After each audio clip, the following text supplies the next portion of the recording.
اس میں دو چیزیں سے مولانا صاحب نے بالکل واضح بتا دیا کہ دین میں تو ان چیزوں کی کوئی گنجائش نہیں ہے، اور ہمارا کیونکہ علم کم ہے ہم دوسروں کی باتوں پہ زیادہ جاتے ہیں اور خود علم حاصل کرنے کی کوشش کرتے ہیں اور صحیح معنوں میں عالموں کے پاس نہیں جاتے. جو اصل عالم ہے وہ آپ کو ہمیشہ بالکل ایک ہی بات بتائیں گے.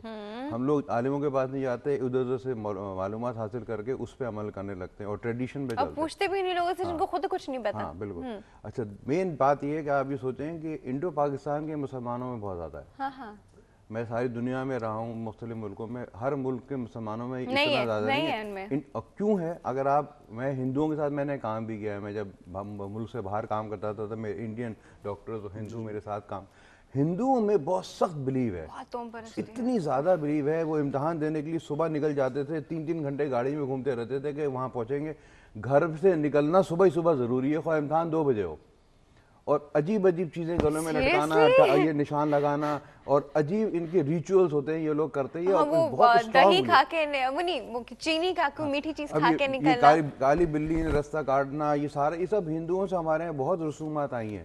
اچھا اگر جب ہم چھوٹے تھے تو ہمارے ہاں یہ رسومات کی بلیف بہت اسٹرانگ تھی. جیسے ہم بڑے ہوتے جا رہے ہیں، وقت گزرتے جا رہے ہیں، انڈیا پاکستان میں ہم لوگوں کو ریبیلیس کہنے لگتے جو نہیں بلیو کرتے. یہ چیزیں اب ہم میں تھوڑی سی کم ہونے لگی ہیں کمپیریٹیولی. شکر ہے تو اس کا اوریجن ریلیجن سے نہیں ہے، ہندو مذہب سے ہے. وہاں سے ٹریڈیشن ہمارے اندر آئے اور وہ ہم میں گرو کرتے چلے گئے. جہاں تک جو ہمارے سائنٹیفک نالج کا تعلق ہے، آپ دیکھیں لوگوں کو ڈر، خوف، جن آ گیا، اندھیرا ہو گیا، اندھیرے میں لگتا ہے. روشنی میں جب آپ کو سب نظر آ رہا ہوتا ہے آپ کو نہیں لگتا. ایک زمانہ ایسا تھا ڈارک ایجز میں، جس زمانے میں کہ ملیریا کی ڈائگنوسس نہیں تھی تو کہتے تھے یہ بلیک واٹر فیور ہے. وہ کہتے تھے گندے پانی سے کوئی جن اٹھتا ہے اور لوگوں کو بیمار کر دیتا ہے. علم کی کمی تھی، کیونکہ جب علم بڑھتا ہے تو لوگوں کو چیزیں سمجھ میں آتی ہیں. وہی جس طرح ہم ایپیلیپسی کو آج بھی معصوم کس طرح ٹریٹ ہوتی ہے آپ کو پتہ ہے. اسی لیے وجہ سے کہ یہ جو وہم ہے یا وسوسے ہیں، یہ ساری چیزیں انسان کے اندر جو پیدا ہوتی ہیں، یہ پیدا ہونے کی وجہ سائنٹیفک ہے. شیطان انسان کے ذہن میں وسوسے ڈالتا ہے نا، یہ تو بالکل واضح بات ہے، اور پھر پیچھے ہٹ جاتا ہے اور انسان کو آپس میں لڑا دیتا ہے. یہ ساری لیکن نفسیاتی بیماریوں میں وہ جو بیماری جب پیدا ہوتی ہے تو آدمی کا کنٹرول لوز ہو جاتا ہے، اور جو وسوسے ہیں وہ اس کو ڈسیبل کر دیتے ہیں. یعنی اتنے زیادہ اس کو سمٹم ہوتے ہیں ہاتھ دھونے کے، کپڑے بدلنے کے، ادھر جاؤں ادھر نہیں جاؤں، ایک پیر پہلے رکھوں دوسرا پیر رکھوں. ہاں obsessive compulsive disorder کہتے ہیں. اب جب یہ اتنا بڑھ جاتا ہے تو انسان ڈسیبل ہو جاتا ہے اور پھر انسان کوئی کام نہیں کر سکتا. تو یہ بڑھتا چلا جاتا ہے، اور جب یہ ایک حد سے زیادہ ہو جاتا ہے تو ہمارے پاس عالم دین خود مریضوں کو بھیجتے ہیں کہ آپ آ کے علاج کرائیں. وہموں کا علاج ہم آپ سے پوچھیں گے، کال ہے ہمارے پاس جی، اور اس کے بعد ہم ان کا وہم اور وسوسے کا جو ڈفرینس تھا وہ بھی بتائیں گے. جی کالر اٹینڈ کرتے ہیں. السلام علیکم. السلام علیکم. یوسف صاحب، گڈ ہیلتھ مارننگ. ٹھیک ٹھاک، آپ کیسے ہیں؟ سب سے پہلے تو میں آپ سے، کیونکہ اب آپ سے ملاقات ہوگی نئے سال میں، تو آپ سب جتنے بھی چینل کے آپ کے پروڈیوسر حضرات اور جتنے بھی کام کرنے والے جتنے بھی لوگ ہیں ان کو نئے سال کی ایڈوانس مبارکباد دے دیتا ہوں، کیونکہ اگلے سال میں ملاقات ہوگی. اور اللہ کرے کہ اس سال کی طرح نیا سال ہمارا نہ گزرے. آپ کو بھی بہت بہت مبارک. یہ والی آپ کو بھی مبارک. حضرت صاحب کو بھی، ڈاکٹر صاحب کو بھی. اچھا دوسری بات یہ جو آپ نے دودھ پینے کا کہا ہے، یہ ایسا ہی ہے جیسے اگر ایک آدمی کہے کہ بھئی حلوہ کھا کے کروڑوں آدمی مر گئے، تو حلوہ کھا کے ہی مرتے ہیں لوگ، تو اس کا مطلب حلوہ کھانا چھوڑ دے. اچھا اس میں اور دودھ مچھلی میں کوئی فرق نہیں ہے.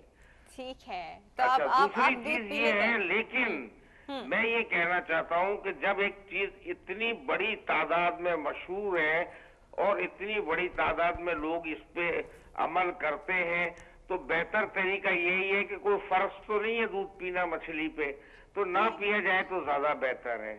اچھا دوسرا، حضرت صاحب نے بھی بڑی ماشاءاللہ تفصیل سے ایک ایک چیز کو سمجھا دیا ہے. ڈاکٹر صاحب نے بھی نفسیاتی طور پہ ایک ایک چیز کو سمجھا دیا ہے کہ توہم پرستی اور یہ چیزیں اچھی چیز نہیں ہے، لیکن یہ فطری چیزیں ہیں. ایک تو ڈاکٹر صاحب سے پوچھوں گا کہ فطری چیزیں ہیں تو اس کو بیماری کیوں کہا جاتا ہے.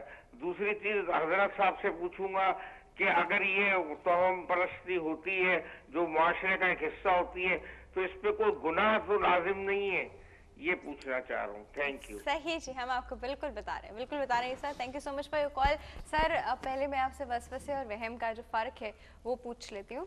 قرآن میں سورہ ناس بالکل جو آخری صورت ہے اس میں اللہ تعالیٰ نے وسوسے کا ذکر فرمایا اور فرمایا کہ صدور الناس من الجنت والناس. وسوسہ دل میں پیدا ہوتا ہے, وہم دماغ میں پیدا ہوتا ہے. ایک تو بنیادی فرق ان دونوں کا یہ. وسوسہ جو ہے اس پر جب ہم عمل کر لیں گے تو پھر اس کے رزلٹ کا, اس کی جزا و سزا کا فیصلہ اس وقت ہوگا. اچھا, وہم کا تعلق جزا و سزا سے نہیں ہے. ہمیں کسی چیز سے خوف محسوس ہو رہا ہے اور یہ ہم میں منتقل ہوا باہر سے, تو ہم یہ سمجھتے ہیں کہ یہ ہمیں نقصان, پریکٹیکلی ہم نے اس کو نہیں دیکھا ہے, باہر سے ہمیں یہ ودیت کیا جاتا رہا, لوگ دیتے رہے کہ یہ کام ہمیں اس طرح نقصان پہنچائے گا. اس کو ہم وہم کہتے ہیں. وسوسہ جو ہے میں نے بتایا کہ یہ دل میں پیدا ہوتا ہے, خیال ہوتا ہے. اب اس خیال پر آپ اگر عمل کریں گے اس کے رزلٹ کا اس وقت پتہ چلے گا جب عملی طور پر اس خیال کو آپ بجا لائیں گے, اس کو کریں گے, تو پھر فیصلہ ہوگا کہ اس پر کیا رزلٹ مرتب ہو رہا ہے. اوکے اچھا سر, اب مجھے بتائیں کہ اگر ہم اس طرح کی چیزوں پہ بلیف کر لیتے ہیں, ٹھیک ہے, تو وہ جس طرح پوچھے جس سے گناہ تو نہیں ملتا؟ دیکھیں اس میں بھی یہ یاد رکھنا چاہیے, آپ نے شاید نہ دیکھا ہو لیکن ہمارے مطالعے میں بہت سے لوگ اپنے گھر میں وہ جانور کے سینگ لگاتے ہیں. بہت سے لوگ جو ہے وہ سیاہ ڈورا پہن لیتے ہیں, یا ریڈ یا گرین کلر کا.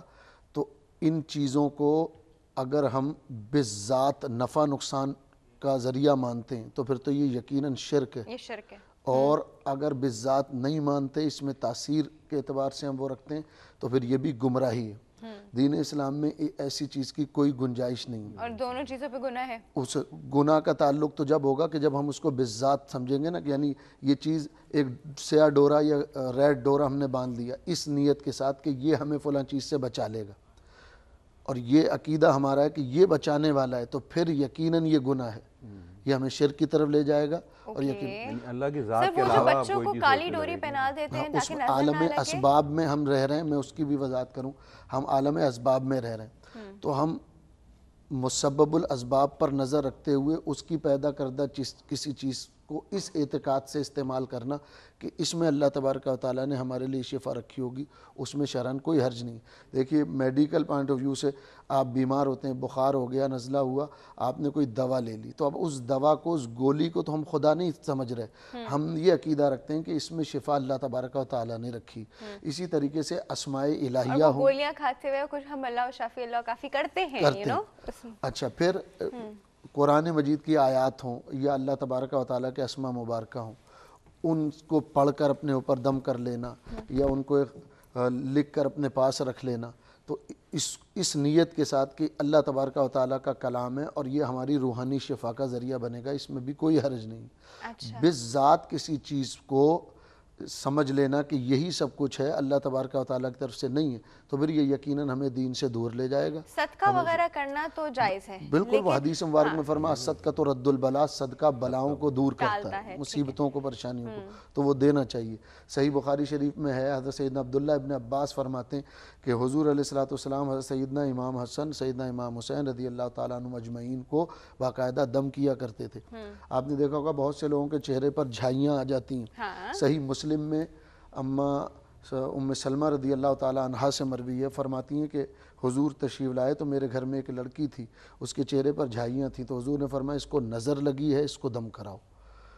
تو نظر کا لگنا یہ بالکل جائز ہے, اس میں تو ہم پرستی کی کوئی بات, لیکن اس میں کالے دھاگے پہننا نہیں, اس کا باقاعدہ ایک طریقہ کار, جیسے کہ صحیح احادیث طریقہ میں آپ سے ابھی پوچھتی ہوں. ہمارے پاس ایک کال موجود ہے جی, وہ اٹینڈ کرتے ہیں. السلام علیکم. ہلو. ہاں جی, السلام علیکم. والسلام, میں راجہ صدیق بات کر رہا ہوں. جی راجہ صاحب, گڈ ہیلدی مارننگ, کیسے ہیں آپ؟ Thank you very much, same to you.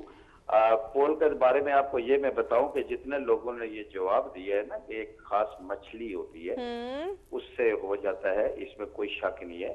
اور دوسرا اس کا علاج ہمیں ایک بہت کامل آدمی نے بتایا تھا کہ جب بھی آپ مچھلی کھائیں, دودھ پینے سے کچھ نہیں ہوتا, لیکن وہ مچھلی کی شناخت نہیں ہے, تو جب بھی آپ فش استعمال کریں تو یہ جو 4 انگلی پر جتنے بھنے ہوئے چنے آئے نا وہ احتیاطاً کھا لیا کرے. اگر وہ مچھلی آپ نے کھا لی